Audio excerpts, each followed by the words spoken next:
Welcome to the Salmon Runs YouTube. Enjoy the video. You start by opening Snapchat and going straight to your profile. This brings up the gear icon for settings. Once there, scroll to notifications to see all options grouped by type. You want to be in the app itself, so changes apply to your account. Make sure the app is updated and you're signed into the correct account. This initial step puts you where you can control alerts and prevents accidental changes to another account. Now, inside notifications, you'll see toggles for Story, Snap, Chat, and more. Turn off each toggle for what you no longer want. If you prefer limiting only one friend or group, open their chat, tap the menu, and choose Do Not Disturb. This prevents their pings without global changes.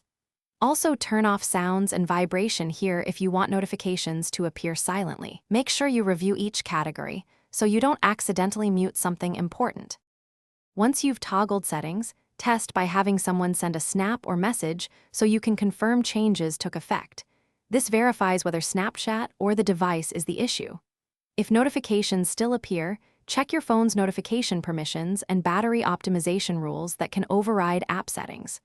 Restart the app and the phone next, and only reinstall if problems persist. This usually clears cache settings. If that fails, revisit settings to double-check toggles and account selection. Thanks for watching. Consider subscribing if we helped you.